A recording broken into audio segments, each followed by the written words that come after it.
Hello and welcome to this very comic book movie-centric episode of the Couch Potato Podcast. I'm joined today by producer Adam as him and I discuss the recent unveiling of the DC movie and television slate by James Gunn and Peter Safran. We also talk a little bit about Ant-Man and the Wasp and the Quantumania, which is getting ready to hit theaters here in the next couple of weeks. I believe it's February the 16th, so it's right around the corner. Also, today, Variety released an article where AMC Theaters is talking about doing some kind of dynamic pricing in regards to theater seating.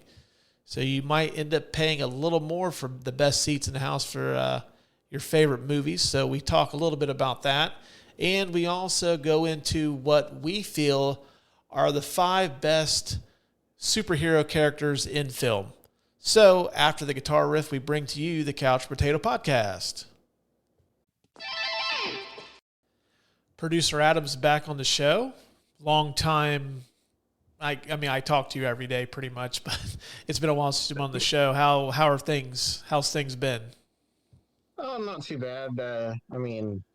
Getting old today. My back was hurting me so bad that I had to take off of work. So, feel like an old man. But other than that, things have been going all right. Well, it's funny how you're shooting tonight, because usually when you're on the show, we do the show via video chat. It looks like you're reporting from like a war-torn country and you're inside of a bunker.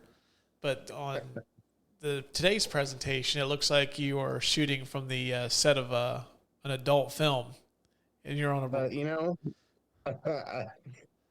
Most adult films do take place in a bed, so I'm not going to lie. It does look like an adult film, but it also looks like plenty of other non-adult films with beds. Yeah, it's seriously, I'm just expecting Careless Whisper to start playing on during the middle of this at any moment now. Yeah. I could start playing it, but wait a minute, there it is. Awkward.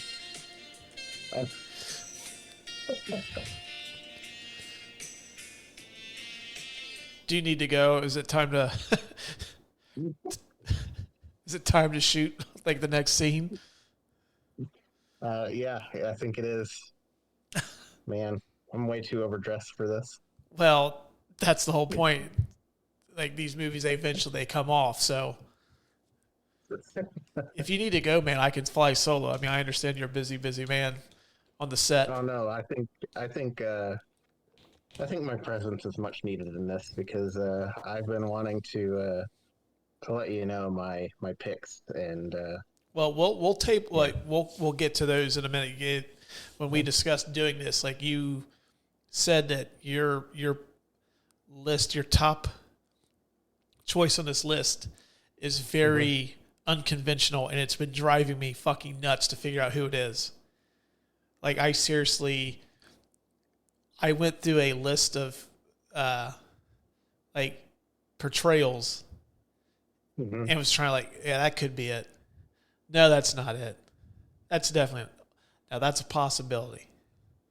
On today's show, we are going to give our picks for the 5 greatest superhero portrayals on film. So that's going to be the topic of today's show. But before we get into that, speaking of superheroes, it's been kind of quiet on the superhero front. No Marvel movies since Black Panther. Yeah, no Marvel movies, and no shows. No. We got Black Adam as a DC film, but that was October though. Which, yeah, I know you were a little bit higher on that than I was, but it's been kind of quiet. And then we got some news from DC, James Gunn, and I forget the other guy's name, Peter Safran. Yeah, that's it. Yeah. They kind of announced their first slate of DC movies in their universe, and they're leading off with Superman, which I thought was kind of the right choice, because I think we kind of need a Superman movie. Henry Cavill got screwed over in that whole mess, where that was kind of like Like that was the biggest superhero news, really, from the time Black Panther started kind of losing steam at the box office until last week. Was Henry Cavill's officially out of Superman after he had been told he was coming back. Poor guy. Yeah. And I mean, poor whoever wanted that DC universe to actually work, because it didn't. Yeah, they had some good movies, but as a whole universe, it never really seemed to click. No. And I think a lot of that had to do with the fact that like Superman just really, Man of Steel was a little lackluster. I mean, it was an okay movie. I do dig Henry Cavill as Superman, but the movie as a whole was it was decent but not great. And Superman is the flagship character of DC, him and Batman. But you're always going to get a Batman movie. It seems like Batman comes out every 6 months with something new. But I think a lot of it had interesting character. Yeah. Well, plus he's a cash cow for them. But I think a lot of it started with no lack of direction for Superman. Wonder Woman was a home run for them. Aquaman was a home run for them, but they had, which should have been the greatest superhero movie of all time. Batman versus Superman was kind of a dud. Their team up movie was a dud, to the point where people clamored for the original Zack Snyder cut. So, yeah. Have you had a chance to check out all the things that are coming out from DC in this new James Gunn universe? I took a quick glance at a list, but I didn't put any of those to memory. Well, we got a Swamp Thing. I'm going to pull up the list here. I do remember Swamp Thing, and Batman Brave and the Bold. Mm-hmm. All right, let me pull it up here. We have... Oh, God damn it. Screen Rant. You guys fucking suck. They didn't give a breakdown of the list. Okay, let me go to the Hollywood Reporter. Okay, we've got Creature Commandos, which half the stuff, though, they're coming out with, I've never heard of. So I don't know how well-versed you are in the DC universe, but we've got Creature Commandos. Amanda Waller's getting her own show on HBO Max, which is a little surprising that she's one of the few, the few left standing in the wake of the DC bloodbath where they almost got rid of everybody. Superman Legacy. I think that's the first show or movie that's coming out. They're doing a Lanterns show, which is kind of in the Green Lantern universe, The Authority, which I've never heard of. Now that I think about it, we should have brought Mark Dyer, star of the critically panned Midnight Run episode, which you can find in our archives. I'm always going to introduce him as that. Paradise Lost, which is supposed to take place on the all-female island where Wonder Woman was born. I'm not going to try to pronounce that. I'm going to take a break from mispronouncing shit tonight. And The Brave and the Bold, and then, of course, there's the Batman sequel, Booster Gold. I don't know, man. They're going for a lot of this stuff I've never heard of, and I'm curious to see whether it will work. What do you think? I mean, it worked for Marvel. I mean, Marvel pulled out some B-list and even C-list stuff to bring up to the mainstream and make it mainstream. So, I mean, if it sounds weird to us, it might be something that James Gunn actually excels at because of Guardians of the Galaxy for sure. Mm. So, and he actually made the Suicide Squad a very entertaining movie as well. Yeah, I mean, it wasn't my favorite superhero movie, but the characters in it were great. I think the story was what was kind of lackluster, but that's he had to work with what he got with the DC universe. He had to make it fit, and I mean, everything that he put in it to make it good was good. I mean, he was pretty much the thing that carried that whole film, aside from characters that were pretty great. Oh, without James Gunn's Suicide Squad, we would have never gotten Peacemaker, which I finally finished up not too long ago. That has to be my favorite show released from 2022. That show is awesome. I really hope that John Cena gets away from being the serious action star that he was in like the Fast and the Furious movie and kind of embraces more of this sillier side they showed in Suicide Squad and even more in Peacemaker. I think he excels at that. Kind of like, yeah, for sure. And I think that The Rock kind of has his own established wheelhouse. It's kind of like the over-the-top action movie. I think Cena maybe should stay in that lighthearted action lane a little bit. I think he would do really well in that. But, yeah, Peacemaker was fucking awesome. He excels at comedy. Like, he was one of the best parts of Blockers, for sure. Mm-hmm. Did you ever finish Peacemaker? No, I haven't finished Peacemaker. I need to. Well, I know everybody's on the Last of Us train right now, and everybody's talking about that. So Peacemaker kind of gets forgotten about. Which that seems to be my MO. I always catch up on the buzzworthy shows well after the buzz is worn off. I do need to watch Peacemaker, though, because, Warner Brothers is, like, just taking everything off of their streaming service and just making sure that we can't watch the good stuff. Well, it is tax season, so they may take it off.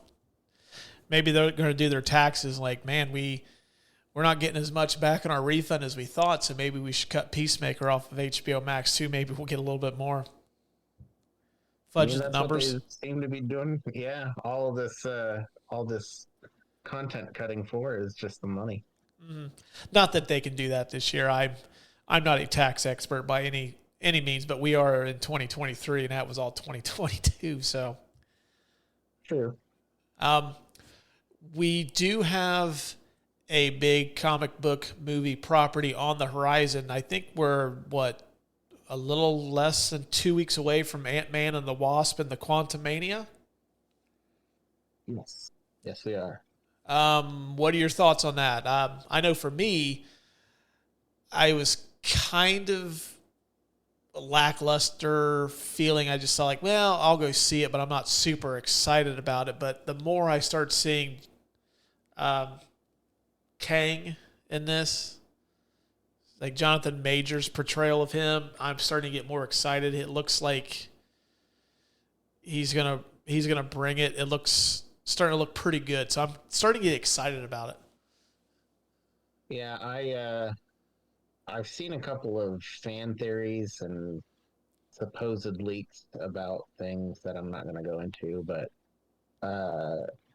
it seems like what I want from this movie is what everybody's been buzzing about, is for there to actually be stakes in this movie, for there actually to be consequences to letting the bad guy get his way, because it seems like that was what was missing from the last phase, and it made it kind of, for lack of a better term, I can't really think of a better term. It wasn't necessarily boring, but it was boring. I mean, I can't think of a better term for that. It was less than boring, but because there are some good ones in there. But I think that that's what was missing, and that's what I want from this next installment.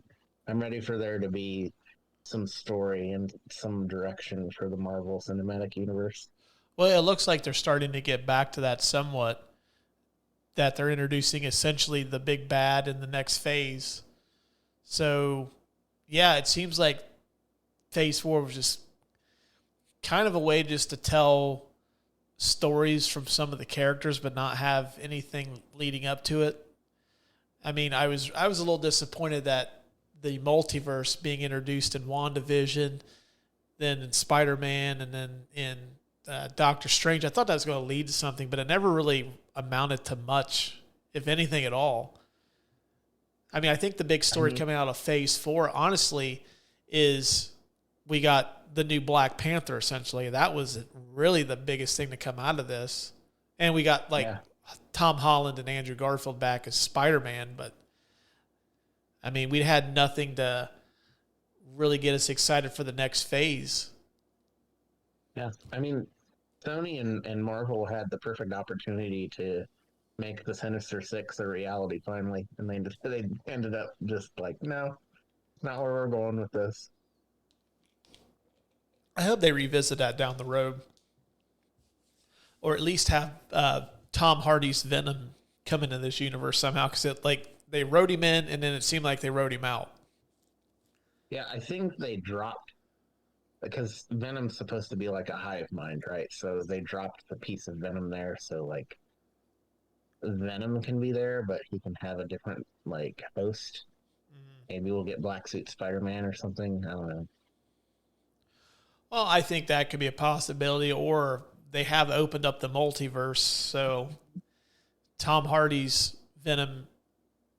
I personally think what's going to happen with that is I think Tom Hardy's Venom's going to take on a movie Spider-Man that we've seen. I just don't think it's going to be Tom Holland's Spider-Man. I think it's going to be Garfield or Tobey Maguire's Spider-Man, but I don't think it's going to be Tobey Maguire's just because they've already visited that. It might be Garfield's though, for because they kind of gave Andrew Garfield the short end of the stick when they decided to stop that whole like storyline at 2 movies.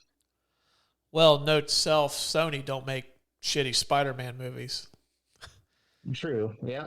And then that started with you know what? I'm gonna hot take. Spider-Man 3 isn't a shitty movie. Spider-Man 3 with Tobey Maguire is too much movie. It's not a shitty movie. It's just there's so much of it that it makes it bad. If you split up all of the movie into different storylines, it's fine. Well, they could have easily just cut out emo Spider-Man altogether. I was not a fan of that.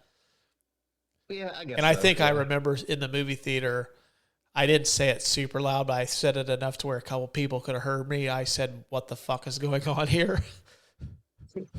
I mean, honestly, that's how you can tell it's a Sam Raimi flick.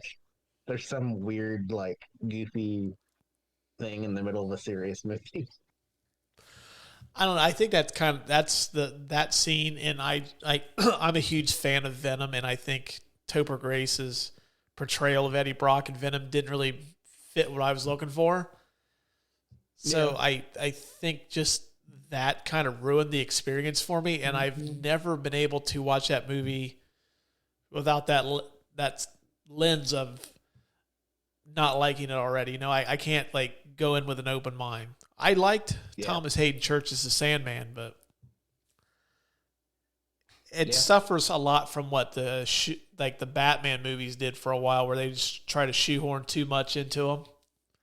Yeah, yeah, and I mean, Joel Schumacher is one of the reasons why those movies suck. But yeah, they did the same thing. They just put too many villains in. I think,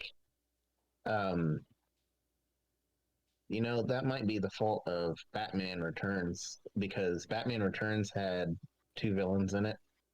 And I mean, I think that's the first superhero movie with 2 villains at the same time. So maybe like, well, you could probably count Superman 2 because they had all 3 of the Zod, and I forget the chick's name and the other guy. I always count them all as one villain because they're always together. Yeah, that makes sense. But 2 standalone separate films. Okay, I see where you're cooking with this. Yeah, and so like going forward, movie studios were like, well, you know, Batman Returns did really well, and you know, they did perfect casting with Catwoman and the Penguin. It's like, oh, we can stuff a whole bunch of villains into this movie and make even more money. Mm-hmm. Which, You said a hot take. This is more of a lukewarm take because I think a lot of people share this. I actually prefer Batman Returns slightly to the original Batman.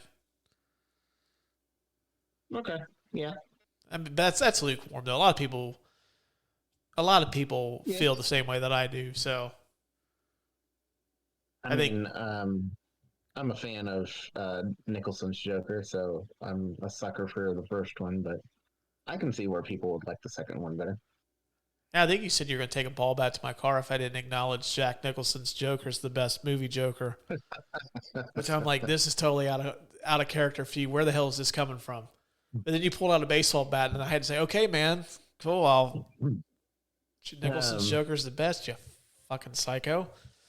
Well, we've already had that discussion on this podcast before of who's the best Joker and why I'm wrong. We have. You can listen to our Batman 89 episode, and we did a Dark Knight episode wherever you get podcasts. That's 2 plugs we've gotten today. That's pretty awesome. There it is. We also, so I'm starting to look forward to Ant-Man, though. I think it's going to be good. Yeah, I think so too. Every trailer that comes out for it shows a little bit more, and the way that they're portraying it in the trailer, anyways, is that Scott Lang has to like make a life or death choice, and I don't know who's gonna die, but I think somebody's gonna die in this movie, and I really hope that it's like not one of those, well, they're dead, but they can come back in another universe kind of deaths.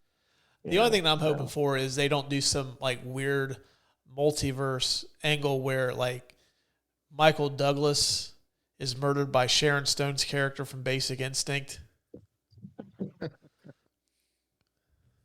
I don't know. I think you would think him, but that reference probably went over the heads of probably most people listening to this show. It's a Basic Instinct. It's a very formative movie if you're a teenager. Sharon Stone's awesome in it, and it has a shit ton of nudity in it too. And you're going to find a couple of spots on the VHS tape that are grainy because people paused it and rewound it too many times. Yeah, it's where eventually the dialogue, where it just like the tape is sliced as thin as roast beef from your local butcher. And we do have, isn't Shazam coming out in March? Yeah. It looks fun, and I think it's going to be a good movie. It's just, I'm not as stoked for that because I know that it's not gonna get wrapped up in the new DCU. It's just not. Have they said whether Zachary Levi's coming back? Because I think I seen where he said he was Zachary Levi outside of his recent comments about the COVID vaccine, which we're not going to get into because we're not a political show, but he's made some waves about that. And he also, I think, in the midst of that, I think he said something about, I think he is feeling pretty confident he'll be back in that. I don't know if he has any inside info on that or not, or if he's just being, optimistic. But I don't see them wrapping him up in the new DCU, just because. I mean, I guess they didn't show Henry Cavill at the end of the first movie when he shows up. Like, they just show the guy in the Superman suit. And they don't really show, they make reference to other superheroes, but they don't really show any. So they probably could, like, cut that away from the old DC universe if they wanted to. But I don't think that they will. Maybe. I don't know. I think that he could be. I think he could be one of the characters that survives, but I also don't see him getting another movie anytime soon unless this thing does big business. Which I was looking at the slate of movies that comes out in March, and March right now is set up to look like the summer movie season because there's just like just monster after monster coming out in March, we kind of desperately need. The movies have kind of sucked lately. Just going to the movies. I don't think this is the longest stretch I've gone without going to the movies on a regular basis. Yeah, and off the podcast, you and I had a conversation earlier today where it's just like movie theaters are trying to get those big blockbuster movies, and if they can't, they have to finagle a different way to get money from selling seats. So yeah, you're referring to the Variety report that broke where AMC is looking at. I didn't read the article too in depth, but essentially, AMC Theaters is looking to do a pricing model similar to like when you go buy tickets for like a sporting event or a concert, where the better seats are going to cost you more money. Exactly. Yeah. Is that for sure, or is that something they're toying around with? That's something they're toying around with. They haven't finalized that plan yet. At least it's not being run in any test markets or anything. So hopefully that's not the case. Like they decide not to do that, but it probably will happen. I mean, I don't see why it wouldn't happen. I mean, they could do it and then roll it back if it sucks, but I mean, I feel like they're going to do it and people are going to go see movies anyways, and then all the other theaters are just going to fall in line. That's what I'm afraid of too, is this model could be successful. I can't see it working for everything, but I can easily see them doing this for like marquee titles that they know people are going to pay to see. Like, well, what's a couple extra bucks to get a good seat? Right. It's going to be selling an event rather than selling movie tickets because, I mean, let's be honest, since COVID, people pick and choose the movies they're going to go see in the theaters now because so many are available on streaming services. So, like, for us, I know it's like the Marvel movies or superhero movies or big blockbuster ones like Avatar, but that's not the case for everybody. Not everybody likes to go see superhero movies, so it's going to be like one of every few movies that people want to go see in the theaters. So they're going to want to get as much money out of that as possible. Mm-hmm. So, yeah, I know in our text thread with a few of us, one of the people in that said that he's not too concerned about it because we don't have an AMC nearby. But yeah, that's what I'm fearing is once AMC implements this, and if it's proven to be successful, then I think the dominoes are going to start falling to where Regal, Cinemark, I think those are like essentially the big three, are going to start putting that into place too. And plus, like, let's be real, since COVID, there hasn't been like a great slate of movies on a consistent basis. It seems like there's maybe 3 or 4 must-see movies, and then that's it. And we've only gotten a few huge movies. I mean, Top Gun Maverick, Avatar. You could probably list all of the big movies of the last couple of years on one hand. Honestly, for box office anyways. Well, I think there's usually like one movie a year that like everybody has seen and everybody's talking about. And I think it's really just been Avatar and Top Gun Maverick since essentially the pandemic. I mean, there were a ton of $300 million grossing movies this year, but honestly, like, were you talking about Thor: Love and Thunder? Nope. After its initial release, or Doctor Strange and the Multiverse of Madness, or the Batman for that matter, or even to go even further back, like 007. It was stuck in production hell because of COVID. And was everybody talking about it after it released? No. No, and it didn't do the numbers that a Bond movie, at least the Daniel Craig ones, would have done. Yeah. Yeah, it's the slate of movies sucks. And I think that has a lot to do with why I think this model is going to be in play somewhat. Is I think with a lot of businesses, it seems like things have gone up, and I really look at that more as, hey, we lost a shit ton of money over the last few years. Now we have an opportunity to get that money back, so we've got to raise prices or do something to generate revenue. Yeah. And I think, if, like, say I want to see, well, my wife and I went and seen A Knock at the Cabin this weekend. Mediocre movie. Mm-hmm. If you like M. Night Shyamalan, maybe check it out, but don't, rush to the theater to go see it. But I don't see that being one that, hey, I have to pay $3 extra to go sit in the middle of the theater for. But when Guardians of the Galaxy 3 comes out, I'm already paying, $19, $20, $22 to see it in IMAX. What's an extra $2 or $3 to get, the best seat that I can? Yeah. And that adds up. Yeah, So, well, I said in our text thread that if that's the case, that's going to severely limit the amount of movies I'll go see on a premium screen. I am a big proponent of seeing a movie in the best possible way you can go see it. Now, if that means going to see it in IMAX, because I made it a point to go see Top Gun Maverick on an IMAX screen.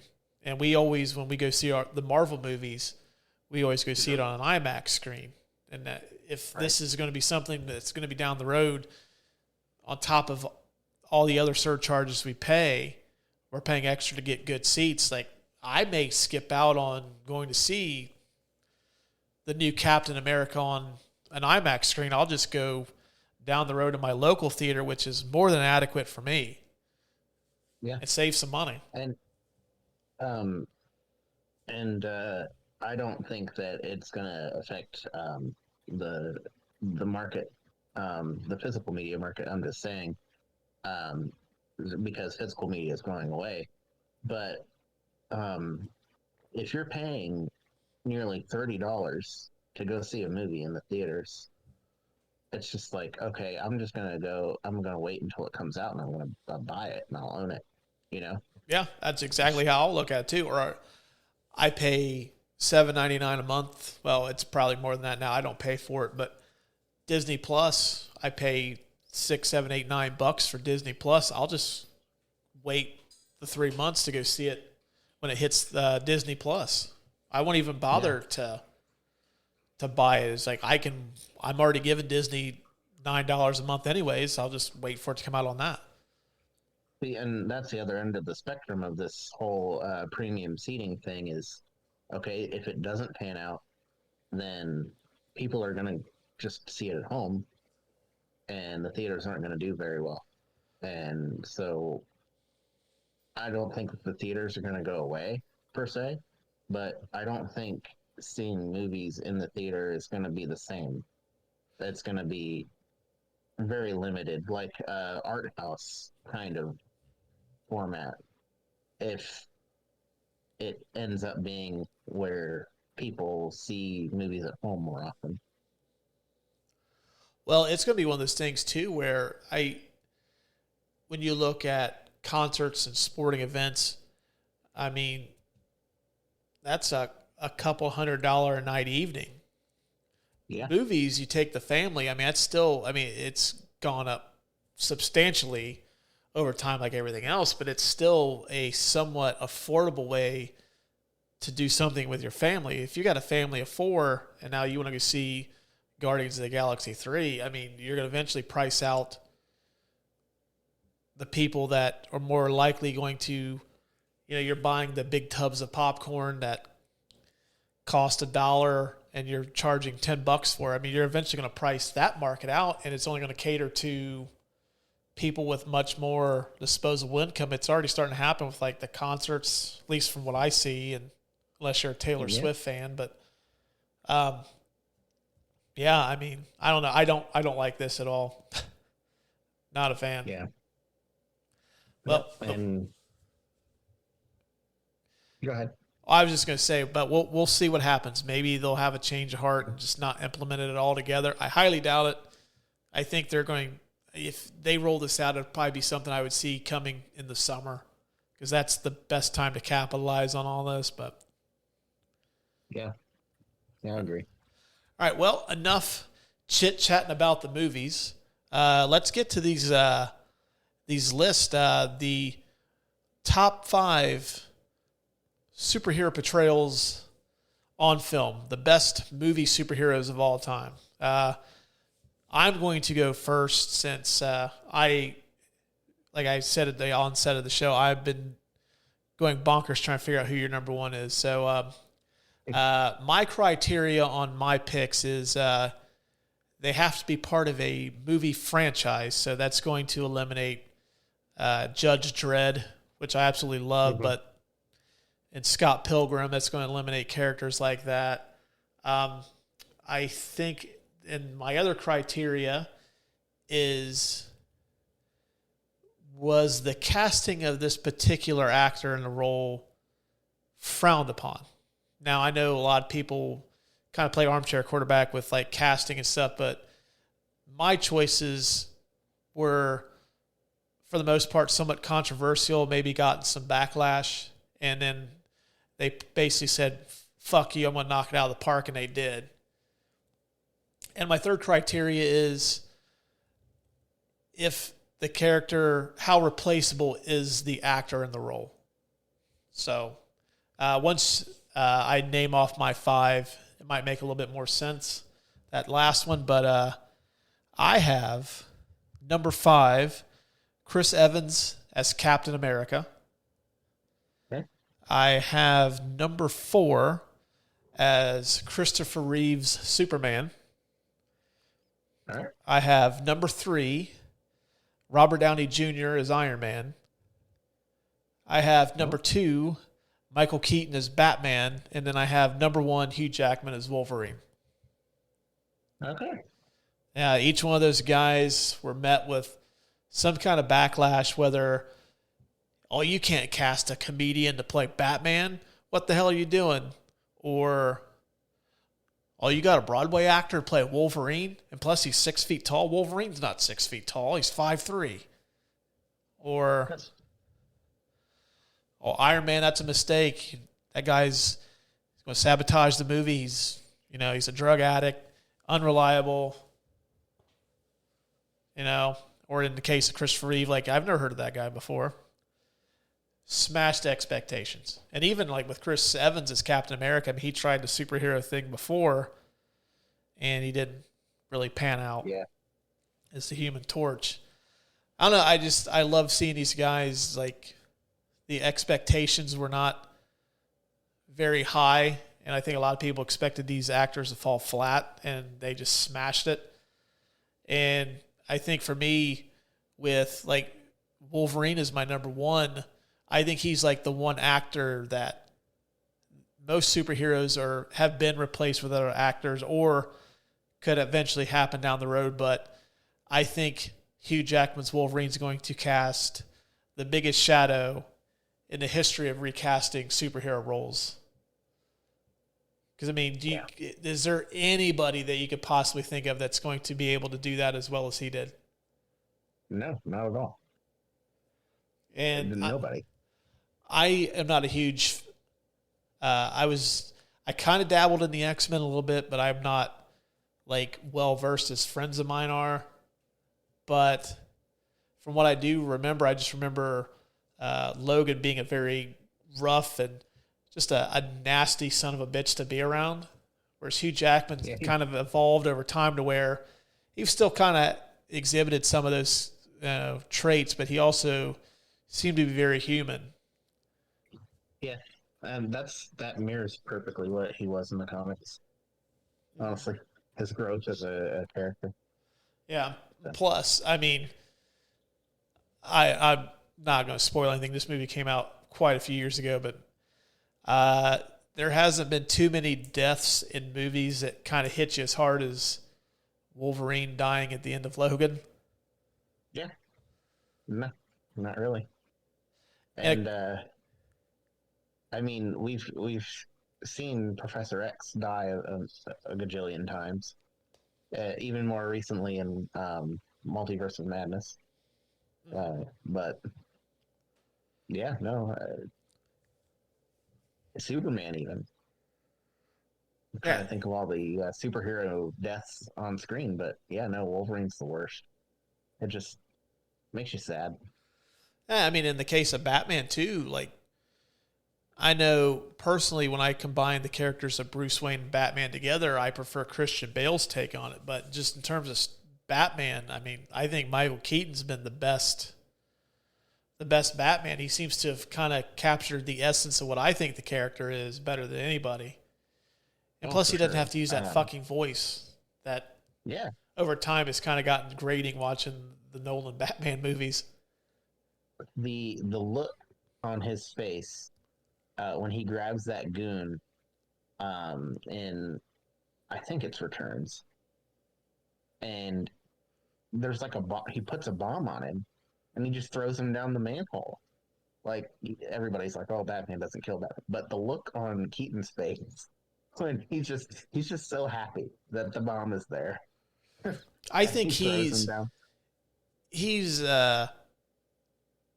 captured like that very thin line that Batman straddles of, like, is he crazy or does he know, is he in his right mind? Yeah, that's what I've always found to be captivating about Batman is the fact that, he can almost snap and just be a completely different character, but he seems to straddle the line that he can rein himself in. He's scary. Like, he's scary to the bad guys. And yeah, I mean, the best portrayal of that with Bale's Batman is in the first movie when he's on the docks and he's getting all of Falcone's goons, and they're all scrambling to find out what's going on. That's the best portrayal of that with Bale's Batman, I think, being scary. But Keaton does it all the time. Like, every time he's on screen as Batman, he is scary to the bad guy. Yeah. And, like, even with these leaked Batgirl set photos, our friend actually texted us in the text group these leaked Batgirl photos of Keaton in the Batsuit, and he's still scary. Like, those are creepy. Oh, for sure. If I saw that down an alley, I would be running the opposite way. Yeah, that's still my favorite Batman suit too. Yeah. Just the all black with the yellow bat symbol on it. Still iconic to this day. But yeah, I mean, for my list, it's just the fact that like everybody on this list had something, like the fans were not keen on it. And I will be honest, I don't really remember too much of Keaton's Batman being cast simply because I was not old enough to really be into that stuff. But I know my mom and my grandfather were super upset because they grew up with the Adam West Batman. Yeah. And I know when Wolverine was cast, I know what was it? His name was Dougray Scott. He was the villain in the god-awful Mission Impossible 2. Was supposed to be him. Mm-hmm. And I know the backlash with Hugh Jackman was the fact he comes from Broadway. Mm-hmm. And he didn't really fit the mold of what they were looking for. And then, I mean, yeah, we all know the story of Robert Downey Jr., all the baggage he had coming into that. And of course, I think now we would not, like, the MCU was built on his work in Iron Man, so. And even I agree. And then with Christopher Reeve, I liked Cavill, but Christopher Reeve had this thing when he played Superman to where he seemed to be able to like add enough nuance to Clark Kent to where you could actually buy Clark Kent as Clark Kent, not have any idea it's Superman. And then when Superman's like this, you had no idea that he was also Clark Kent. Mm-hmm. Just simple mannerisms and stuff. And I'll be honest with you, when Chris Evans got cast as Captain America, I'm like, okay, this movie's going to suck. Because I only knew Chris Evans is like from The Human Torch and then not another teen movie, and I'm just like, this is going to be bad. And of course, it was the polar opposite of that. Well, enough of me getting into my list here. I want to hear yours. Okay. And what's your criteria before we get into it? Was it? What's your criteria? Like I said, mine was. My criteria for my list was, uh, and it wasn't really comic books per se, but do they fit the role of the character uh, as a whole? Like, not necessarily the character from the comic books, because that's just one aspect of the character. Um, because Batman, for example, has had several iterations, and a lot of them different from the other, like Adam West's Batman versus Keaton's Batman versus the animated series Batman. There's just no place to get rid of a bomb. Exactly. So my criteria was: do they fit the overall arcing accepted trail, the characteristics of the character, and uh, I mean, how good of a superhero are they? You know, you can have a really cool superhero like the Incredible Hulk, and have a terrible movie where the Incredible Hulk is portrayed as the villain. Oh, he's just a rage monster that's destroying everything, which is true in a sense for some of the comic book stuff. But Bruce Banner and the Incredible Hulk are a superhero. Mm-hmm. Um, so that was my criteria mostly. When it came to the actors, I mean, I guess it was a little bit of the way that they brought their acting ability to the table too.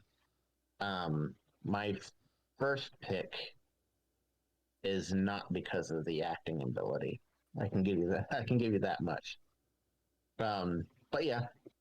Also, I'm going to start out instead of at my number 5. I'm going to start out with my honorable mention, just because it deserves to be mentioned on some kind of podcast, and nobody knows about it. Um, and I'm also going with established franchise movies. I'm not going with one-offs. Okay. But my honorable mention is, and it is Patrick Warburton's The Tick. Okay. Because was he in a movie though? Yeah. There's a movie. A TV movie or? I think it was a TV movie, but I wanted to get him out there because nobody ever mentions The Tick. Anyways, he's not on the list. Well, you kind of skirted the criteria, but I'll let it slide this time. I mean, let's be honest. When are you going to come up with a superhero like The Tick in any kind of podcast format? You're just not. You're not going to talk about it. You don't know. Maybe in 3 weeks I was going to do a Tick retrospect episode. Probably not, but my number 5 was Wolverine. And mainly because of the reasons we've already mentioned. I mean, can you see anybody else doing Wolverine? Like, he is Wolverine. Mm-hmm. You mentioned Hugh Jackman to somebody on the street, they're going to immediately think Wolverine. They're not going to be like, oh, that guy from The Greatest Show? No. Well, Wolverine. I guess it depends on your audience, but yeah, most people are going to know him as Wolverine. I mean, even people that don't go to see comic book movies probably know that, yeah, Hugh Jackman's Wolverine. Isn't that guy from Kate and Leopold?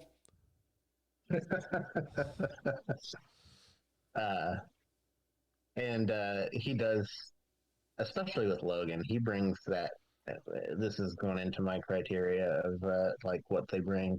His acting ability to make you feel something for a gruff, animalistic, rip and tear kind of superhero. Like you feel something for him at the end of that. You're like, oh man, I just lost a best friend. I've always been against actors that play actors getting an Oscar nomination for playing a superhero, because I think that there's only so much that you can do and still be a superhero. It seems like all the villains seem to get like all the meatier stuff. They get the ones that get the dialogues, but I think Hugh Jackman should have been nominated for an Oscar for Logan. I really do. That was a crime that he didn't get any kind of award love when that movie come out. He's fantastic in it. Yeah, and Wolverine's one of those not necessarily anti-hero, because he definitely doesn't do a lot of villainous things, but he's that he also skirts that line of what's morally correct, I guess. So I always liken like characters like Batman, Wolverine. They're heroes, but they're not like heroes and villains are usually heroes are in white, villains are in black. Wolverine and Batman, they straddle that. They're very gray characters. Yeah. And Hugh Jackman does that perfectly. Mm-hmm. My number 4 is The Incredible Hulk, as played by Mark Ruffalo. He got some consideration in my list. He didn't make. I had a couple of honorable mentions. He didn't quite make that cut, but I really do like his take on Bruce Banner. And the only reason he's at number 4 is because I don't necessarily like the Professor Hulk arc. And I don't think they did Planet Hulk justice with Thor Ragnarok. Although it was very good. I'm not bashing Thor Ragnarok. It's just that the Hulk has so much that they could do. I mean, if they ever did a Hulk versus Wolverine, I'm first in line, because that happened and it's awesome. But Ruffalo has the best portrayal of, just vanilla Bruce Banner and the Incredible Hulk. Yeah, they took the big rage monster villainous kind of storyline from the older movie, but they kind of reined it in Avengers. And the reason why he's my number 4 and he fits my criteria is Mark Ruffalo brings that extra sauce to the character. When he's talking to Natasha about how he tried to kill himself, but the Hulk just spat the bullet right back out. I'm just captivated by that story every time I watch it. I turn up the volume, I make everybody shut up, and I listen to him talk about it. Like, I love that scene. I don't know why. It's just that's Professor Bruce Banner. Like, he's always had this Jekyll and Hyde kind of thing where he doesn't want to give in to the rage monster, and but he has to be a superhero, and the kind of the depth of the character that you don't really get by just making him like, oh, you don't want to see me angry, So he's my number 4. Number 3 is predictable Iron Man. And Downey Jr. has hit it out of the park with Iron Man, the first Iron Man. I mean, he is Iron Man as a person. Like, if Iron Man were a real person, it would be Robert Downey Jr. I think with Iron Man, I think he's had the best story arc of just about any superhero that's been put on film. Like, he seriously went from being an egomaniac in the first one to where, like, in Endgame, at first he doesn't even want to be a part of that. He has grown, like, he wants to be at home with his family, and he becomes kind of reluctant to do this, and then he ends up sacrificing himself. And you know what? If you get pissed off at me for, like, telling you that Iron Man dies in fucking Endgame, get over it. That movie's fucking 3 years old. Almost 4 years old. You're good. Yeah. But yeah, I mean, to where he ends up sacrificing himself to save humanity. I think that whole arc, and then he becomes like, he still has that snarky charm about him throughout, but he kind of grows from being like an egomaniac in the first one to where he grows into the mentor role, and just I think his arc is amazing. Yeah. And he's one of those guys too that you can't really see anybody. I think he's almost going to be irreplaceable as Iron Man. I don't see anybody replacing him anytime soon. No, I don't think they're going to replace him. I don't think they're going to reboot it. At least nowhere in the near future. At least in the next 10 years. I think that when it comes to Iron Man, I don't know, maybe because one of my criteria is, how good of a superhero are they? He literally sacrifices himself for everyone, for the entire universe. And I don't know, maybe it's just because I'm a dad, but I know why he snapped his fingers. I mean, it wasn't for the whole universe, really. Mm-hmm. So, that kind of gets me. So he gets the number 3 spot. He gets the. He's probably actually number 2 on the criteria if we were just judging this based on how good of a superhero are they.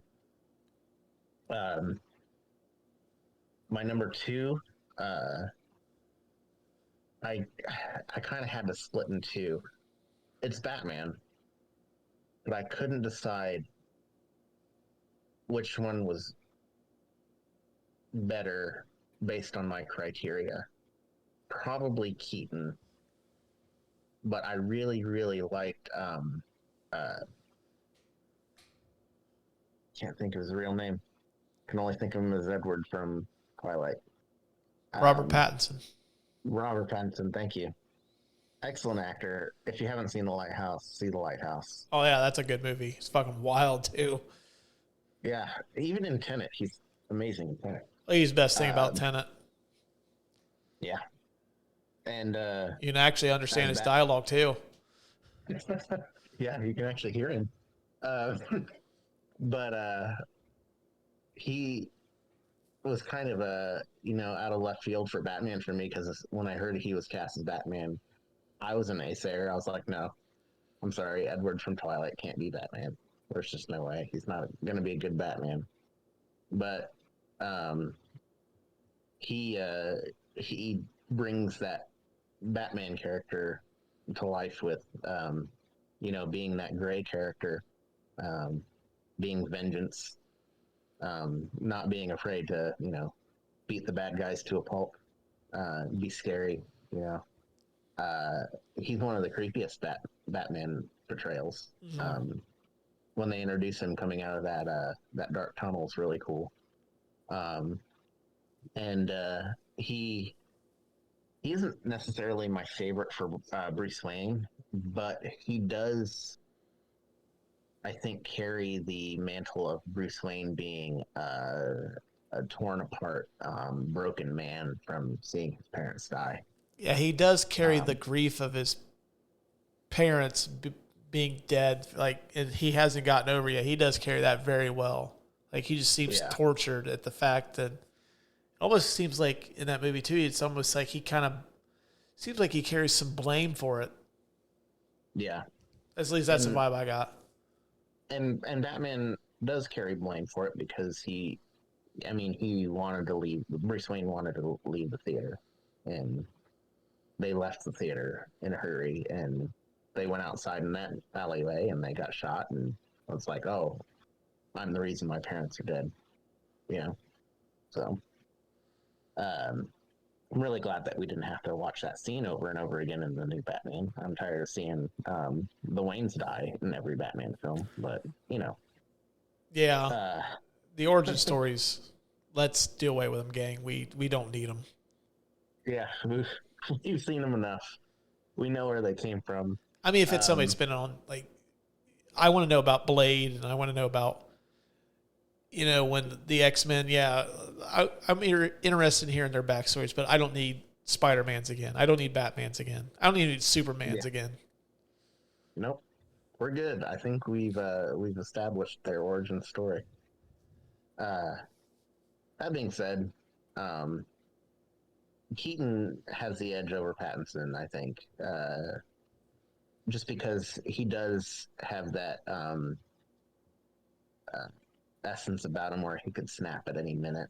Um, he also is one of the few Batmen that have carried the mantle of the world's greatest detective. You don't get to see a lot of Batman portrayals doing detective work. Like Dark Knight, you don't see it hardly at all. Like maybe a little bit, but Hey, now he put Batman. together that wall when how that gun was shot off. Yeah, Give the man some cred. yeah, he did that. I know it's not on the level of figuring out the fucking Joker products, but Yeah, yeah. I mean, when I think of detective, I think of like, I mean, I guess it's because Dark Knight was in a newer age, but I think of like, newspaper clippings, the big supercomputer, him going out and like Batman in the animated series Batman is my like benchmark for film Batman, which it shouldn't yeah. be because it's an animated show. But I mean, let's be honest, that's the best like comic book accurate Batman. He's out there with a flashlight. Like he's going through like file cabinets with a flashlight. Like that's what I think of when I think of detective. Well, I think with And Batman focusing on the detective work so much, I think it's just mostly time constraints more than anything. It's just like yeah, with in a movie you're not going to want to see that. Yeah, yeah, it's I like mean, okay, I don't want to see I Batman think that dusting for an hour and a half for Prince. I mean Pattinson did that with the crime scenes that he looked at. Like he did some of that, and he figured out the Riddler's riddles. But I think that was more the fact that it was the Riddler doing the crimes, and he had to figure out the riddles. Yeah. Um, and then he had to go, to Penguin and figure out who's behind it all. He did that a little bit, but I think Keaton is that stereotypical supercomputer newspaper clippings, figuring out uh, where the bad guy is, what the bad guy is doing. I think he fits that mold pretty well. Um, so yeah, I think he portrays Batman the best out of all of film Batman. So he's my number two. Uh, Also because he's my favorite superhero, so I'm gonna give that a little bit of bias there. In the DC universe, anyways, he's uh, he's neck and neck with Spider-Man as my favorite superhero. I think. Um, which brings me to my number one, and everybody's gonna think that You're crazy? I'm gonna say, You're drunk? huh? They're going to think you're Yeah, crazy? Gonna think you're everybody's gonna drunk? think that. Okay, so everybody's favorite. I don't know why, but everybody's favorite Spider-Man is either Andrew Garfield or Tom Holland. My favorite Spider-Man is Tobey Maguire. Well, I'm going to tell you why. back up the phone real quick. Okay. I've actually never heard anybody say that Andrew Garfield's their favorite Spider-Man. I've never never heard that. I've heard that ad nauseum. Like, oh, he's great as Spider-Man. I like Maybe this his Spider-Man, movies aren't but so great. I have heard it way more often than Tobey Maguire. And Tobey Maguire gets crap for his Spider-Man 3 performance, as he should. Nobody likes emo Spider-Man. Disco Um, Spider-Man or Disco Spider-Man. emo Spider-Man. And he also has famously never read any Spider-Man before doing any of the roles. He might have read Spider-Man since, I don't know, but um, and he also deviated from Spider-Man a little bit with the way that Sam Raimi gave him the web and stuff in his wrists and stuff. Everybody was kind of mad about that. But um, when I think of Spider-Man and the way that my criteria falls, Spider-Man is literally the most selfless Spider-Man, or superhero. And Tobey Maguire is the most selfless Spider-Man. Um, he literally gives up every aspect of his life to do the superhero thing. Mm. He gives up his own happiness, his family, his girlfriend, his job, uh, his education, his house, Like he's behind on the bills. That's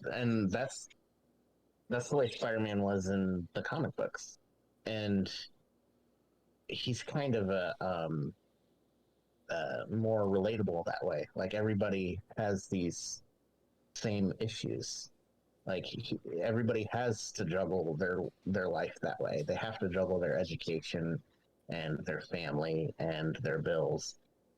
And Spider-Man has to do it all and be a superhero. And Tobey Maguire, especially in Spider-Man 2, um, specifically the scene where he is, it's meme worthy too because everybody thinks it looks like he's taking a shit.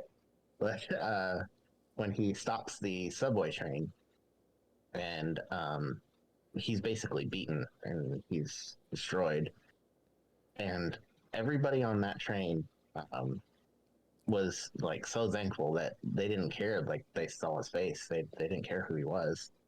And then Doc Ock comes along and says, "Oh, give him to me," and everybody on the train says, "No, you're gonna have to get through us." And of course, he does. He's Doc Ock, but I think that's that's the best portrayal of what a superhero should aspire to be. Mm-hmm. Gave up everything for just a little bit of um, kindness from strangers. The greater good, as it were. And there's been a couple of different comic books where it's the same way. I'm not going to get into that though because this is film portrayals. But Tobey Maguire's Spider-Man shows that better than the other two, and you know, everybody kind of, oh, he's too old, or he didn't read any of the comics before he did the role, and or oh, this movie sucked, or he's dorky and awkward, and I mean that's the way Peter Parker is too. I don't like Andrew Garfield's portrayal because Andrew Garfield, seems like a cool skater kid as Peter Parker, and no, that's not Peter Parker. He's a nerdy, scientific photographer guy that literally cannot make it through life. He trips over his own feet, and I think that Tobey Maguire does that perfectly, and why he is my number one, fitting my criteria. Hey, nothing wrong with that. Tobey Maguire was on the honorable mentions list on mine. The only thing I didn't like about Maguire, it seemed like he didn't quite get the wise ass part of Spider-Man down. They didn't really blend that in to a lot of it. He did do some wisecracks that weren't great, but I think that kind of lent itself to his nerdy Peter Parker-ness.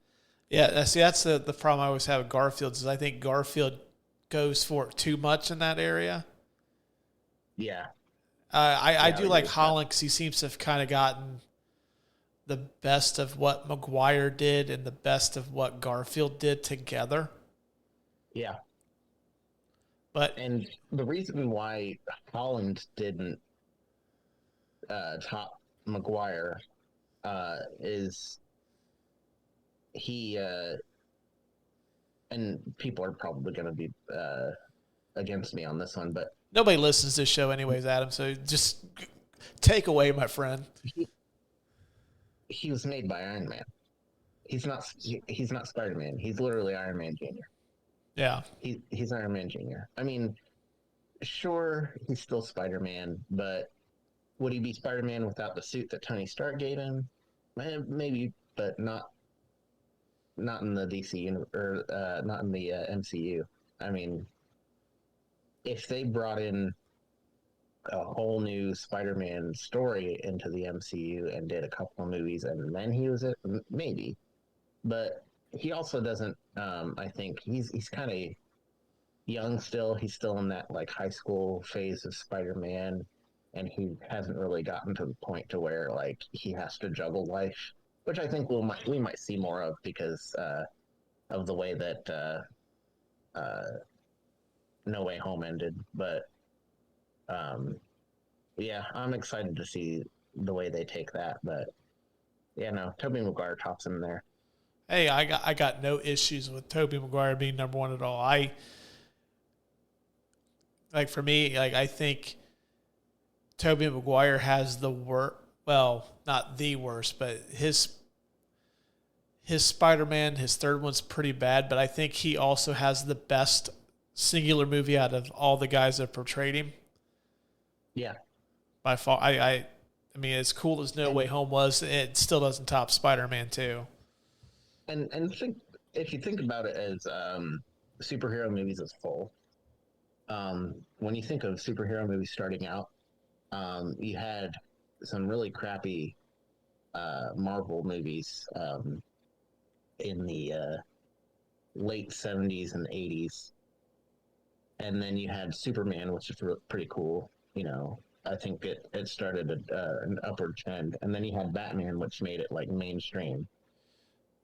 And I think that and kind of set the way that superhero movies are structured.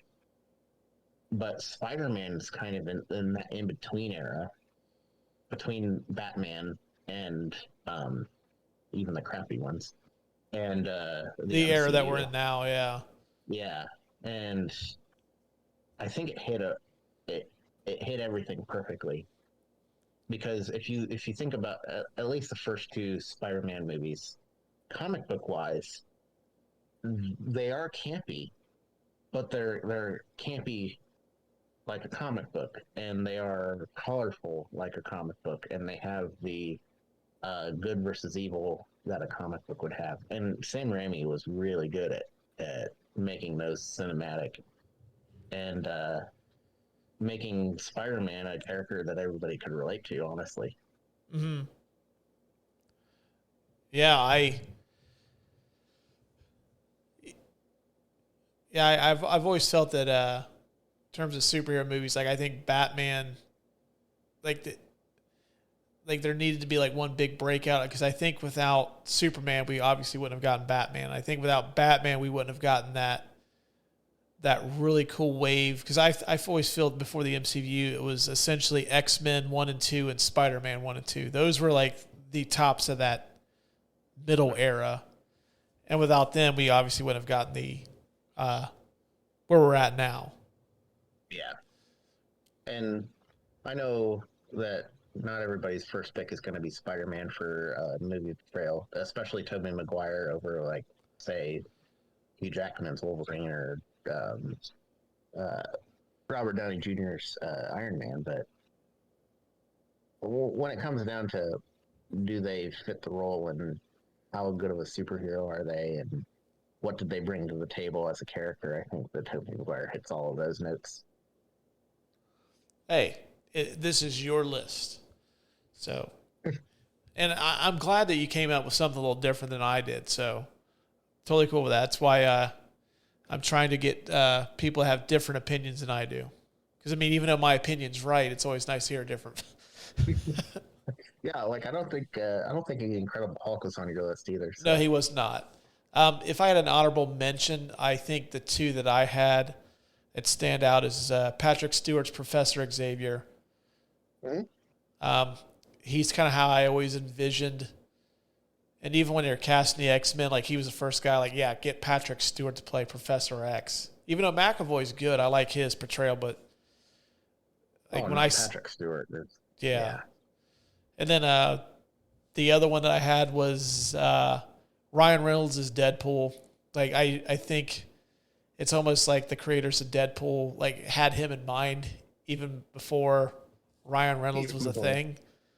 Yeah. It's either that or Ryan Reynolds grew up reading Deadpool and this is how I'm going to be as a human being. Outside of killing people as a mercenary. So yeah, those two got strong consideration for my top 5 as well. I think I'm going to do something a little different this week. Instead of us trying to culminate the ultimate top 5 list, had a good idea on last week's episode where since Will didn't have a list, he just kind of contributed to mine. How about we put your list against mine and we let the fans vote on who's got the best one? So Once this episode releases, probably going to be Tuesday night.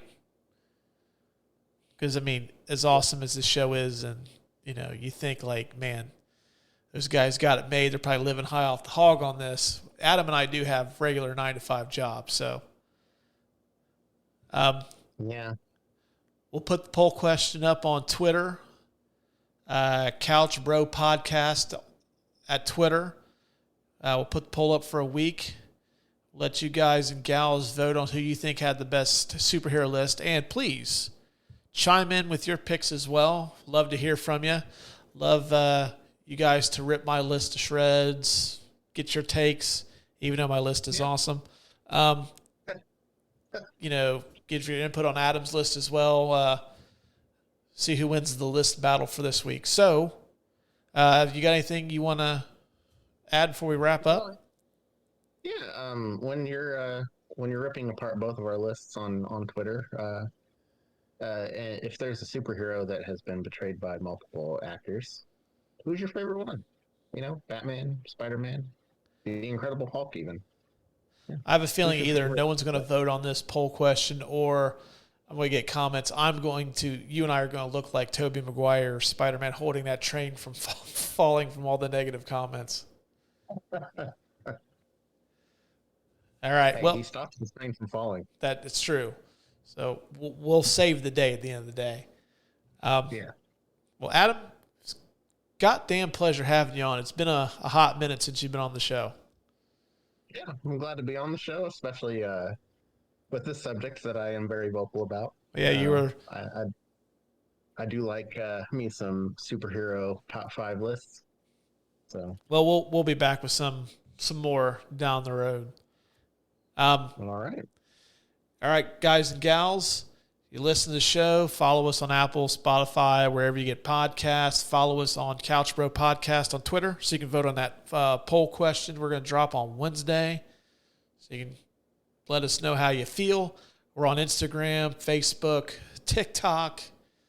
I'm sure I'm missing another social media site somewhere, so please give us a follow on that as well. So until next week, we will talk to you guys and gals later.